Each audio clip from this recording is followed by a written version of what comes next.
Hello बच्चों, welcome to our YouTube channel NCERT maths videos. क्या देखने वाले बच्चों, आज ध्यान दीजिएगा। आज हम लोग डिस्कस करने वाले हैं क्लास 9th का चैप्टर 6 लाइन्स एंड एंगल्स का सेकंड एक्सरसाइज के इंट्रोडक्शन, है ना। सेकंड एक्सरसाइज हमको क्या बताना चाह रहा है, इस बारे में डिस्कस करेंगे आज इसमें।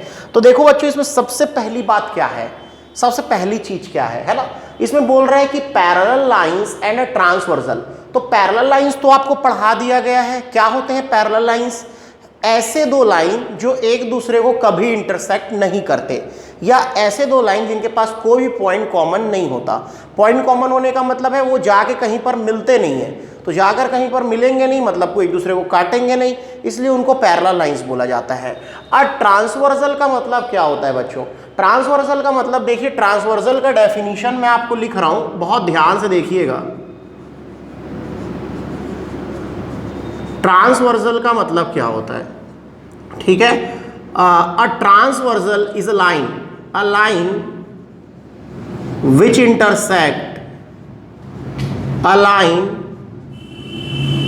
इंटरसेक्ट टू और मोर लाइन्स,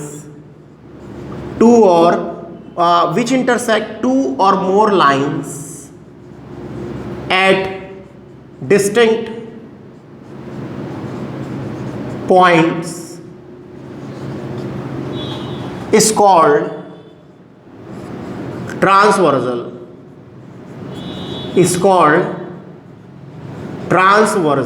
उसी को क्या बोला जाता है?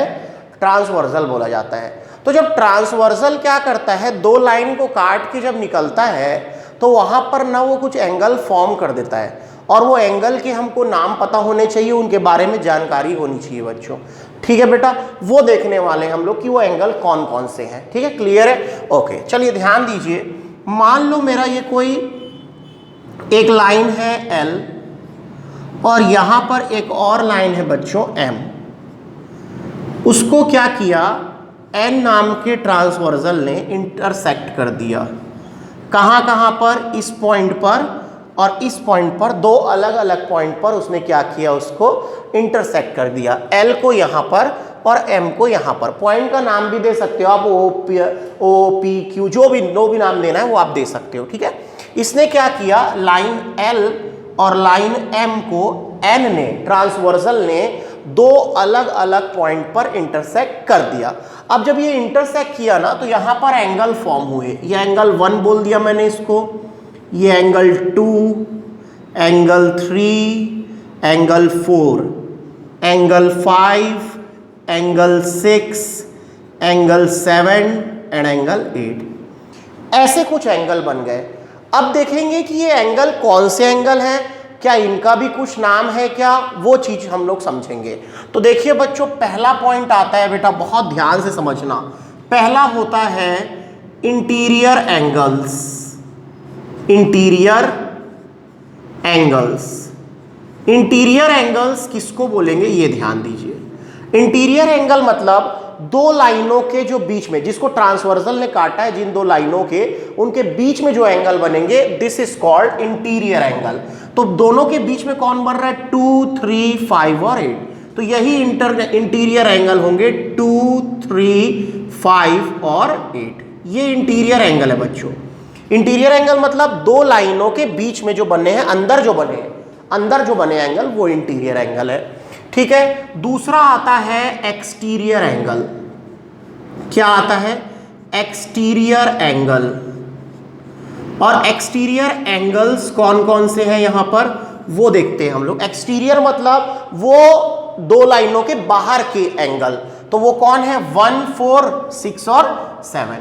ये हमारे एक्सटीरियर एंगल है, 1, 4, 6 और 7। ये हमारे एक्सटीरियर एंगल है, ये बाहर के एंगल है, जो हमारे एंगल बाहर बने हैं, वो ये एंगल है एक्सटीरियर एंगल। क्लियर है बच्चों, ये बात क्लियर है? ओके, उसके बाद आता है तीसरा आता है बच्चों, तीसरा आता है, वो है pair of corresponding angles. Pair of corresponding angles. Corresponding angles कैसे बनते हैं? वो लाइन के सेम साइड पर बनते हैं बच्चों, सेम साइड, मतलब एक 1 इधर बन रहा है तो ये 5, 1 और 5, मतलब ये वाली जब लाइन है, ये वाली जब लाइन है, ट्रांसवर्सल गुजरा जब, तो ये इस लाइन के ऊपर 1 है तो इस लाइन के ऊपर कौन है 5, तो एंगल 1 और 5, एंगल 1 एंड एंगल 5, ये क्या है हमारे करस्पॉन्डिंग एंगल्स है। तो उसके कितने पेयर होंगे देखिए, 2 का कौन होगा 6, एंगल 2 एंड एंगल 6 है ना। एंगल 3 का कौन होगा एंगल 7, एंगल 3 एंड एंगल 7, ठीक है। और एंगल 4 का कौन होगा angle 8, angle 4 and angle 8। This is called corresponding angles, इसको हम करस्पॉन्डिंग एंगल्स कहेंगे। उसके बाद आता है बच्चों चौथे पॉइंट पर कौन है, pair of alternate interior angles, alternate interior angles है ना, अल्टरनेट इंटीरियर एंगल्स। ये कौन होते हैं, ये कौन होते हैं, सबसे पहले ये देखेंगे कि ये इंटीरियर एंगल की बात कर रहा है। इंटीरियर एंगल कौन है, मात्र हमारे 2, 3, 5, 8, इन्हीं में से एंगल बनेंगे, जोड़ी बनेगी। अल्टरनेट का मतलब होता है बच्चों एक के बाद एक, लगातार नहीं। जैसे ये 2 और 5 लगातार है, ये लगातार है, ये लगातार कहलाएंगे, लेकिन 2 और 8 ये अल्टरनेट है, एक उधर है तो एक इधर है। तो एंगल 2 एंड एंगल 8 ये अल्टरनेट इंटीरियर एंगल है। सेम एंगल 3 एंड एंगल 5 ये क्या हो जाएंगे, angle 3 and angle 5 alternate interior angles हो जाएंगे, है ना। अंदर है और अल्टरनेट है, एक उधर है तो एक इधर है। क्लियर है ये। Pair of alternate interior angle कितने पेयर होते हैं, इसके 2 पेयर होते हैं, करस्पॉन्डिंग के 4 होते हैं। एक्सटीरियर एंगल 4 होते हैं, इंटीरियर भी 4 ही होते हैं, 4 होते हैं। चलिए पांचवा क्या है बच्चों, पांचवा क्या हो सकता है इसमें, चलिए पांचवा बता रहा हूं मैं आपको, pair of interior angles, pair of interior angles on the same side, on the same side of the transversal, on the same side of the transversal. मतलब क्या है समझो इसका। सबसे पहले pair of interior angle, interior angle है मतलब कहां कहां की बात होगी, angle 2, angle 3, angle 5, angle 8 on the same side of the transversal. ये ट्रांसवर्सल है, ट्रांसवर्सल के सेम साइड पर होना चाहिए, एक ही साइड पर होनी चाहिए और अंदर होना चाहिए। तो 2 और 5 एक साथ है, अंदर है ना। और क्या है, ये क्या है, सेम साइड पर है, 2 और 5 सेम साइड पर है, 3 और 8 सेम साइड पर है। तो क्या हो जाएगा, angle 2 and angle 5, angle 2 and angle 5 और एंगल 3 एंड एंगल 8। ये हमारा हो गया क्या, pair of interior angles on the same side of the transversal. ये नाम काफी लंबा है, इसके जगह आप कुछ नाम यूज कर सकते हो, जैसे एलाइड एंगल्स, एलाइड एंगल्स भी बोलते हैं बच्चों इसको, इसको बोलते हैं को इंटीरियर एंगल्स, को इंटीरियर एंगल्स, और इसको बोलते हैं consecutive, consecutive interior angles, consecutive interior angles. ये सब इसके नाम है, अलाइड एंगल्स, को interior angles, consecutive interior angles. ठीक है, तो को इंटीरियर एंगल्स हम ज्यादा यूज करेंगे इसके लिए, pair of interior angles on the same side of the transversal. ये था हमारा एंगल्स। कब, जब दो लाइनों को एक ट्रांसवर्सल दो भिन्न भिन्न बिंदुओं पर डिस्टिंक्ट पॉइंट पर काटेगा तो कौन कौन से एंगल फॉर्म होंगे। यही एंगल आगे जाकर हमको कुछ ना कुछ अपनी प्रॉपर्टी दिखाएंगे बच्चों।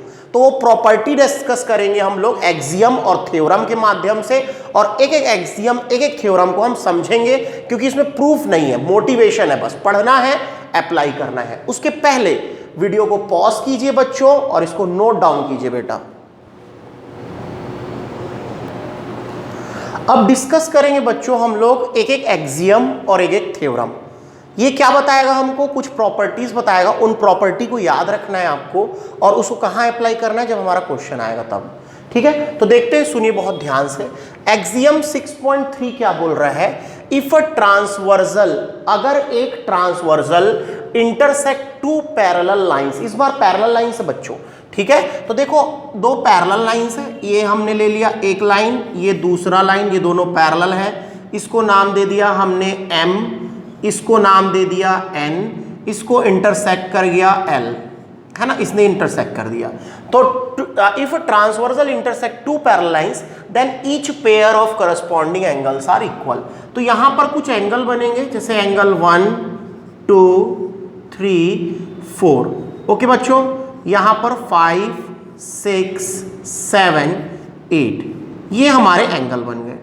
तो बोल रहा है कि अगर मान लो कोई ट्रांसवर्सल इंटरसेक्ट कर जाता है दो पैरेलल लाइन को, तो बनने वाला हर पेयर, करस्पॉन्डिंग एंगल का हर पेयर इक्वल होगा बोलता है। मतलब कौन सा बच्चों, मैंने बताया था आपको करस्पॉन्डिंग एंगल्स कौन कौन से होते हैं, 1 का कौन है 5, ये दोनों आपस में इक्वल होंगे, 1 is equals to angle 5। Okay, 2 की इक्वल कौन होगा, angle 2 is equals to angle 6, ये बराबर होंगे। लेकिन कंडीशन क्या है, लाइनें पैरेलल होनी चाहिए। पहले जो मैंने समझाया उसमें लाइन पैरेलल नहीं थी, मैं सिर्फ एंगल पढ़ाया हूं आपको कि कौन कौन से एंगल फॉर्म होते हैं। ठीक है, यहां पर क्या है, पैरेलल लाइंस है, इसलिए ये बात को याद रखना है, पैरेलल लाइंस होगा तब ये चीज होगी, करस्पॉन्डिंग एंगल इक्वल होंगे। ठीक है, angle 3 is equals to angle 7, angle 7, और angle 4 is equals to angle 8।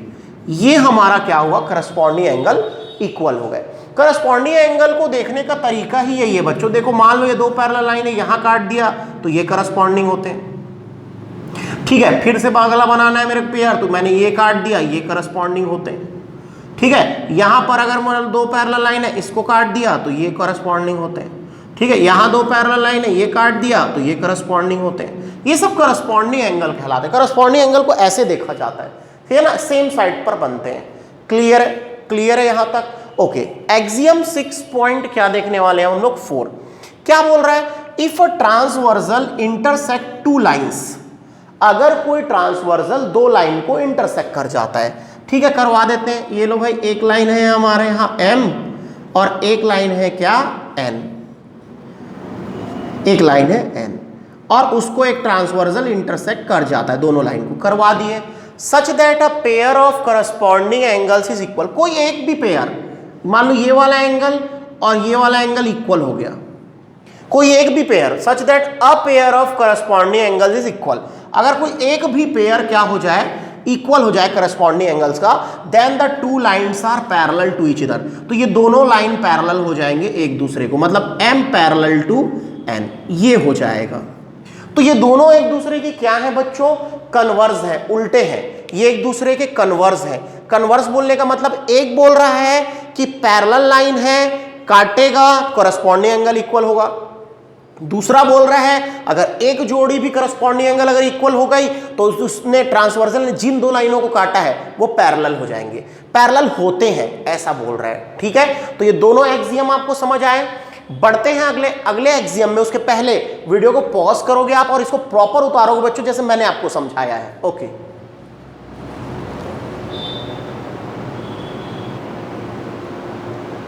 देखते हैं थ्योरम 6.2 क्या बोल रहे हैं। थ्योरम देख रहे हैं अब हम लोग। इस थ्योरम को प्रूफ नहीं करना है बच्चों, क्योंकि ये एनसीईआरटी ने इसको प्रूफ नहीं किया है, इसको बोला है कि जस्ट मोटिवेटेड, है ना, इसको मोटिवेट करना है, मतलब इसको पढ़ना है, समझना है, दिमाग में उतारना है और क्वेश्चंस में अप्लाई कर देना है, वही करने वाले हैं हम लोग। बहुत ध्यान से देखना क्या बोल रहा है। इफ अ ट्रांसवर्सल, अगर कोई transversal intersect two parallel lines, अगर कोई ट्रांसवर्सल दो पैरेलल लाइन को काटता है। ओके, फिर से हम दो पैरेलल लाइन यहां पर ड्रॉ कर लिए, इसका नाम है M, इसका नाम है N, इन दोनों को काटा L ने, है ना, L ने इनको क्या कर दिया बच्चों, इंटरसेक्ट कर दिया।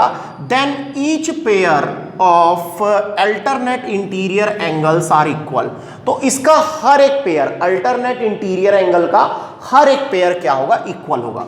देखो भाई एंगल कैसे बन रहे थे, यहां 1, यहां 2, यहां 3, यहां 4, यहां पर 5, ये 6, ये 7 और ये 8। और अल्टरनेट इंटीरियर एंगल मैं आपको बता चुका हूं बच्चों, इंटीरियर मतलब जो अंदर है, अल्टरनेट मतलब इधर एक वाला, इधर एक, उधर से एक, इधर से एक, इधर से एक, उधर से एक, मतलब एक साइड के नहीं, अल्टरनेट है ना। तो यहां पर कौन है अल्टरनेट? एंगल 2 और एंगल 8, एंगल 3 और एंगल 5। और बोल क्या रहा है? ये इक्वल हो जाएंगे, ये इक्वल हो जाएंगे। लेकिन कंडीशन क्या है हमारी?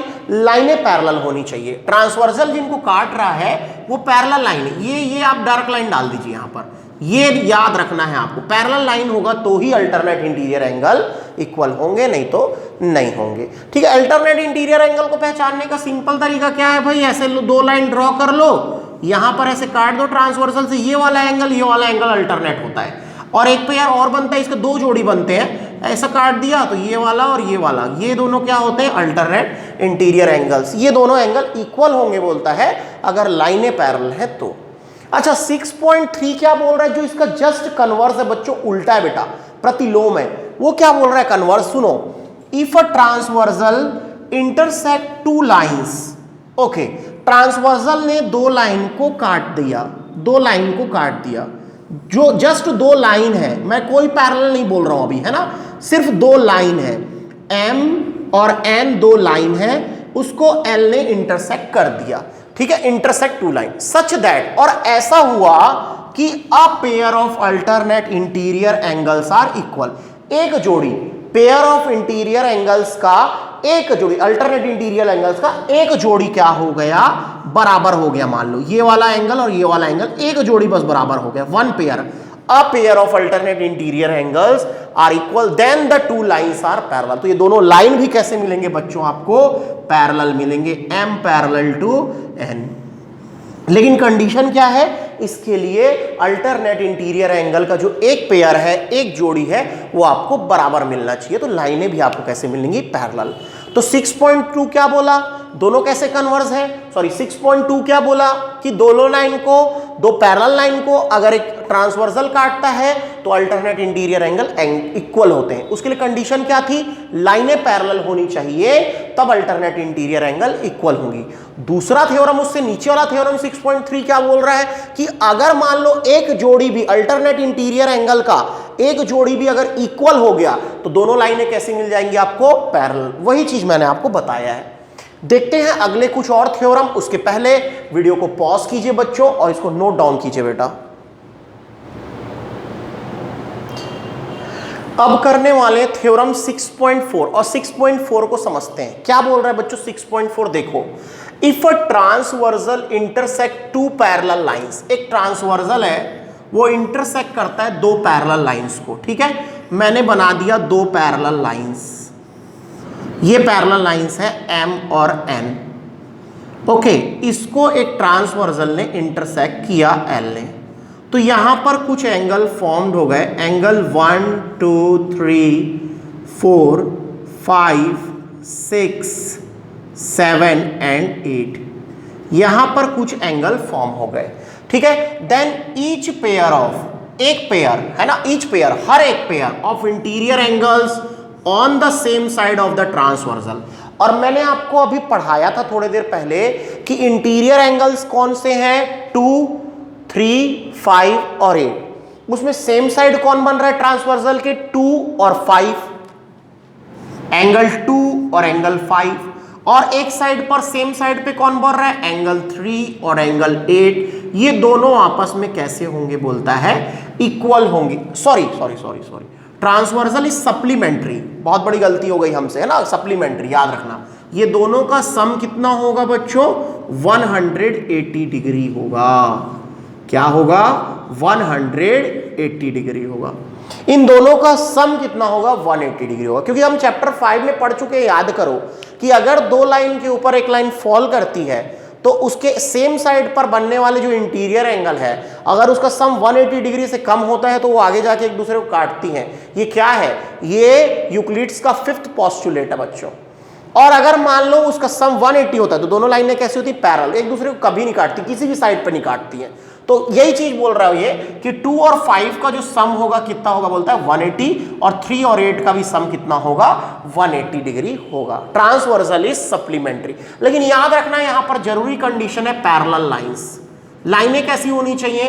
पैरेलल, तभी उनका सम जो होगा एलाइड एंगल का को इंटीरियर एंगल बोल लो चाहे कॉन्जिक्यूटिव इंटीरियर एंगल बोल लो, इनका सम कितना होगा 180 डिग्री होगा। कब? जब लाइनें पैरेलल होंगी तब। अच्छा, इसको पहचानते कैसे हैं भाई? ऑब्वियस बात है, मैं आपको बता चुका हूं फिर से, लेकिन फिर भी एक बार बता रहा हूं। इधर से जैसे देखो यहां पर दो ही पेयर है, उसे दो ही जोड़ी हैं। अब यहां पर जो एंगल बनेगा और यहां पर जो एंगल बनेगा ये कहलाते हैं ट्रांसवर्सल के सेम साइड बनने वाले अंदर वाले एंगल, और ये वाले भी क्या कहलाते हैं? ट्रांसवर्सल के सेम साइड बनने वाले अंदर वाले एंगल। और इन्हीं का जो सम होता है बच्चों कितना डिग्री होता है? 180 डिग्री होता है, जिसको हम सप्लीमेंट्री बोलते हैं। ऐसे दो एंगल जिनका सम 180 डिग्री हो। क्लियर है बात? अगला थ्योरम देखते हैं, थ्योरम 6.5 क्या बोल रहा है? If a transversal intersect two lines, दो लाइन को इंटरसेक्ट करता है, दो लाइन को हमने ले लिया, एक लाइन M एक लाइन N, M और N को क्या करता है? एक लाइन L क्या कर दिया बच्चों? इंटरसेक्ट कर दिया, तो कुछ एंगल फॉर्म हुए। That a pair of interior angles on the same side of transversal is supplementary, और किसी भी अंदर बनने वाले ट्रांसवर्सल के सेम साइड और अंदर बनने वाले एंगल का सम अगर क्या हो जाए? सप्लीमेंट्री हो जाए, ये दोनों एंगल का सम क्या हो जाए? सप्लीमेंट्री हो जाए, then the two lines are parallel. तो ये दोनों एंगल भी क्या होंगे बच्चों? दोनों लाइन भी क्या होंगे बच्चों? पैरेलल होंगे, M पैरेलल टू N। लेकिन कंडीशन क्या है? एक पेयर ट्रांसवर्सल के सेम साइड बनने वाले इंटीरियर एंगल्स का एक पेयर का सम कितना होना चाहिए? 180 डिग्री। तो M और N क्या हो जाएंगे? पैरेलल। ये दोनों एक दूसरे के क्या है? उल्टे हैं, कन्वर्स है, प्रतिलोम है। क्या बोल रहा है? पहला कि अगर दो लाइन को एक ट्रांसवर्सल काटेगा तो एंगल जो अंदर बनते हैं और सेम साइड में बनते हैं ट्रांसवर्सल के, दोनों का सम 180 डिग्री होता है। और अगर दूसरा क्या बोल रहा है कि अगर मान लो दो लाइनों को काट रहा है, इस बार लाइन पैरेलल नहीं दिए बच्चों, दो लाइनों को अगर कोई ट्रांसवर्सल काट रहा है और इसका एक पेयर भी 180, चाहे इधर का हो चाहे इधर का हो, ये दोनों का सम अगर 180 हो जाए तो ये दोनों लाइनें कैसी हो जाएंगी? पैरेलल। ये दोनों एक दूसरे के कन्वर्स है। समझ आया बच्चों? बढ़ते हैं इसके नेक्स्ट थ्योरम में, उसके पहले वीडियो को पॉज कीजिए और इसको प्रॉपर उतारिए बेटा। अब देखते हैं अगला टॉपिक क्या है हमारा। अगला टॉपिक है बच्चों lines parallel to same lines. Lines parallel to same lines, इसमें क्या बोल रहा है theorem? Lines which are parallel to the same line. देखो क्या बोल रहा हूं, बहुत ध्यान से देखना। मान लो हमने एक लाइन बना लिया, लाइन M है ना, एक और लाइन बना लिया N है ना, और एक और लाइन बना लिया L, एक और लाइन बना लिया L। अब बोल रहा है lines which are parallel to the same line. मान लो कि जो N है, लाइन N है, लाइन N है, वो पैरेलल है लाइन M के। ये जो लाइन N है, ये वाला लाइन N है, इस M के क्या है? पैरेलल है। और ये लाइन L, ये जो लाइन L है वो भी पैरेलल है लाइन M के। तो भाई ये दोनों लाइन सेम लाइन के पैरेलल है, तो भी क्या बोल रहा है आगे? Are parallel to each other. तो ये भी दोनों आपस में कैसे होंगे? पैरेलल होंगे। तो line L parallel to line L। भाई क्या बोल रहा है? सिंपल बात, ये लाइन इसके पैरेलल है, ये लाइन भी इसके पैरेलल है, ये दोनों लाइन सेम लाइन के पैरेलल है, तो ये दोनों लाइन भी आपस में कैसे होंगे? पैरेलल होंगे। ये सिंपल सी बात है। जैसे हमने यूक्लिड्स ज्योमेट्री में देखा था, अगर दो चीजें एक चीज के बराबर हैं तो वो दो चीजें आपस में बराबर होंगी। वो ये बोलता था, ये पैरेलल में ये क्या बोल रहा है कि अगर ये वाला लाइन इस लाइन के पैरेलल है और ये वाला लाइन इस लाइन के पैरेलल है, मतलब दोनों लाइन सेम लाइन के पैरेलल है, तो ये दोनों लाइन भी आपस में पैरेलल होंगे। ये सिंपल सी बात कर रहा है। ठीक है, तो बच्चों यहां पर मेरा इंट्रोडक्शन पार्ट खत्म होता है। बढ़ते हैं इसके एक्सरसाइज में, एक्सरसाइज 6.2 में। उसके पहले वीडियो को पॉज कीजिए बच्चों और इसको प्रॉपर उतारिए बेटा।